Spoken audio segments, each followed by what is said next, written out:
Assalamualaikum warahmatullahi wabarakatuh. Halo adik-adik semua, selamat pagi. Pagi. Oke, adik-adik di sini udah makan apa belum nih? Belum, Bang. Kok belum makan sih? Tadi udah sarapan. Oke, baiklah. Yang pertama-tama intinya abang mau kenalan nih sama adik-adik. Karena ada pepatah mengatakan tak kenal maka tak sayang. Maka dari itu perkenalkan, nama abang Iam Padano, mahasiswa Diploma 3 Poltekkes Kemenkes Pontianak. Baiklah, bang, apa sih tujuan abang kesini? Nah, jadi belum tahu kan apa sih tujuan abang kesini? Jadi tujuan abang kesini adalah abang ingin memberikan edukasi, ingin memberikan pengetahuan, ingin memberikan pembelajaran untuk adik-adik terkait kesehatan gigi. Yang abang ikuti yaitu karang gigi.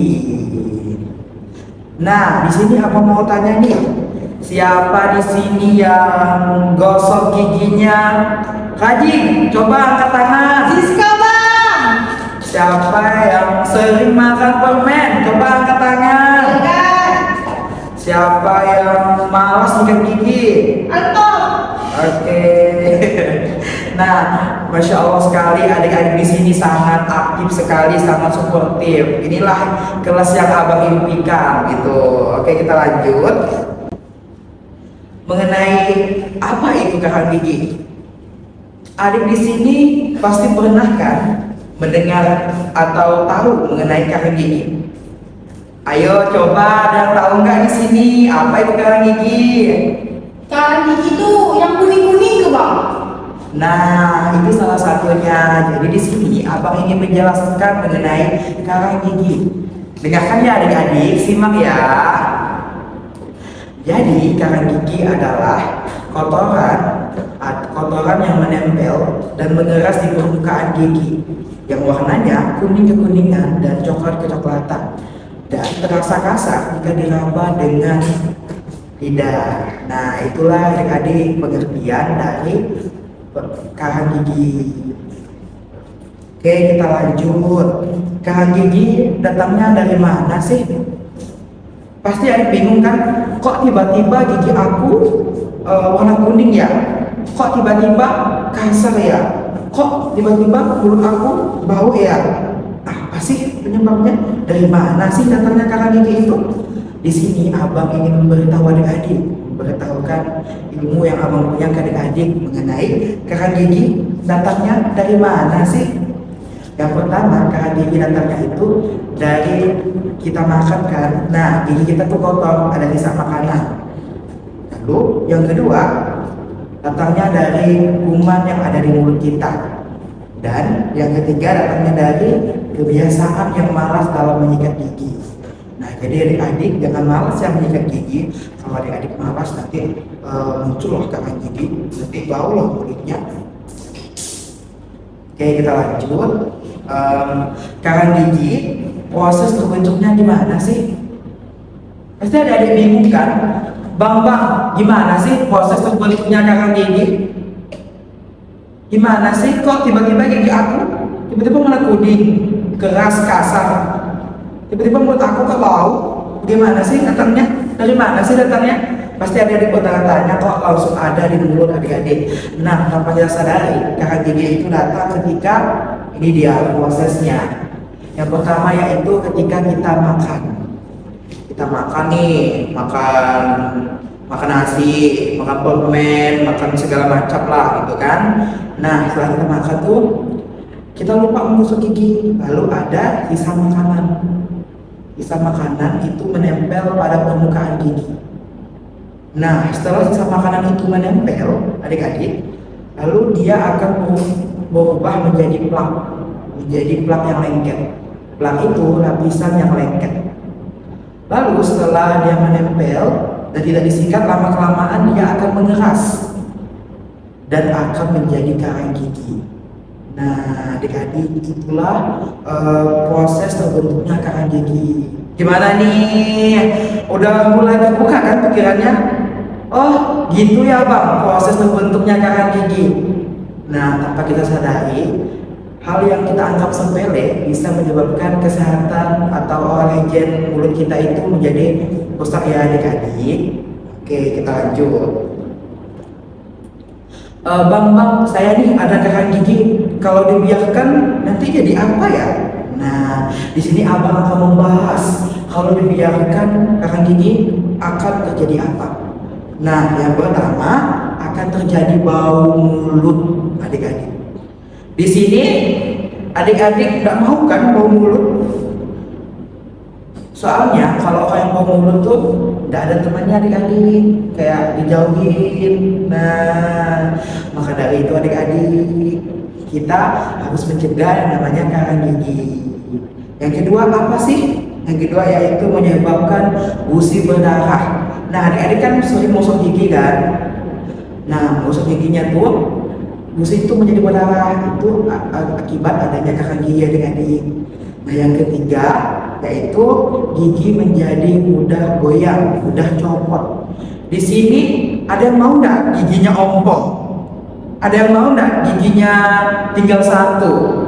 Nggak mau kan? Nanti jadi bahan ketawaan teman-temannya. Giginya tinggal dua. Itu kayak jadi kita sebagai generasi ini harus menjaga kesehatan gigi adik-adik supaya giginya tetap bersih, jangan kinclong kayak gigi abang nih. Nah, putih kan. Lalu yang keempat yaitu menyebabkan gusi menjadi bengkak. Nah, kalau adik-adik gusinya bengkak nanti sakit loh.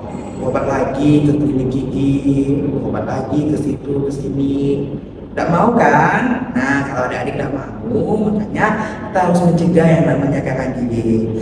Lalu yang kelima yaitu tentunya menyebabkan gigi kita menjadi kotor. Ini contohnya ini. Nah, menyebabkan gigi kita menjadi kotor adik-adik. Tidak mau kan giginya kotor, ada sisa makanan, nanti diajak temennya loh. Kalau tidak mau diajak, adik-adik harus sadar pentingnya menjaga kesehatan gigi dan mulut. Oke, di sini tadi abang udah ngasihkan pengertian, udah ngasihkan proses terbentuknya, akibatnya apa. Lalu di sini abang akan mengasihkan cara mencegah karang gigi. Di sini ada yang tahu nggak gimana caranya mencegah karang gigi? Kurang tahu bang. Nah, kalau adik-adik kurang tahu, abang akan mengasih taukannya. Yang pertama yaitu adik-adik harus rutin menyikat gigi 2 kali sehari, pagi setelah sarapan dan malam sebelum tidur. Yang kedua, adik harus memilah dan memilih makanan. Perbanyak makanan yang berserat seperti sayur, buah-buahan, dan lain-lain. Dan batasi makanan yang manis dan lengket seperti permen, kue. Kalau nggak dibatasi nanti gigi adik-adik udah berlubang, udah tanggal, nggak ada giginya lagi. Nanti malu dong. Lalu yang ketiga adik-adik, setelah kita makan, kita kumur 3 kali atau 2 kali itu supaya sisa makanan yang menempel di mulut kita akan hilang. Lalu yang keempat yaitu kita periksa kesehatan gigi secara rutin ke klinik gigi 6 bulan sekali adik-adik. Oke, di sini ada nggak yang pernah periksa gigi ke klinik gigi? Saya pernah. Nah, bagus tuh. Ikuti temannya ya, periksa kesehatan giginya secara rutin ke klinik gigi. Bang, saya ada karang gigi nih. Gimana ya menghilangkannya? Bisakah dengan menggosok gigi? Nah, adik-adik ada nih pertanyaan macam itu. Adik-adik, kalau gigi kita ada karang gigi, itu tidak bisa dihilangkan hanya dengan menggosok gigi saja. Tetapi menghilangkannya yaitu dengan bantuan perawat gigi dengan alat khusus yang namanya scaling.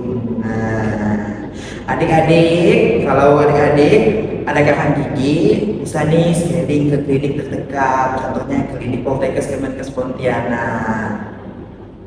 Lanjut. Oke, udah di ujung aja nih. Seru nggak materi dari abang? Seru. Nah, Nah, nanti abang isi materi lagi ya. Kita berada pada kesimpulan. Nah, adik-adik, tadi kan kita sudah mendengar pengertian, akibat, faktor penyebab, proses terjadinya, cara mencegah. Di sini abang akan mengasihkan kesimpulan kepada adik-adik bahwa karang gigi itu dapat menyebabkan mulut kita menjadi bau, gigi kita menjadi goyang. Oleh karena itu, adik-adik, di sini abang minta tolong untuk apa yang telah abang sampaikan, adik-adik terapkan di rumah ya. Jangan malas menyikat gigi, memilah dan memilih makanan yang sehat untuk gigi kita, adik-adik. Oke, mungkin hanya ini saja yang dapat abang sampaikan. Terima kasih atas kesempatan yang berharga ini, adik-adik. Semoga kita bisa bertemu di lain waktu. Oke. Terima kasih atas kesempatannya dan abang mohon maaf jika dalam penyampaian terdapat banyak kesalahan kata dan kehilapan. Abang minta maaf ya adik-adik. Kalau ada yang tersinggung tadi abang minta maaf ya.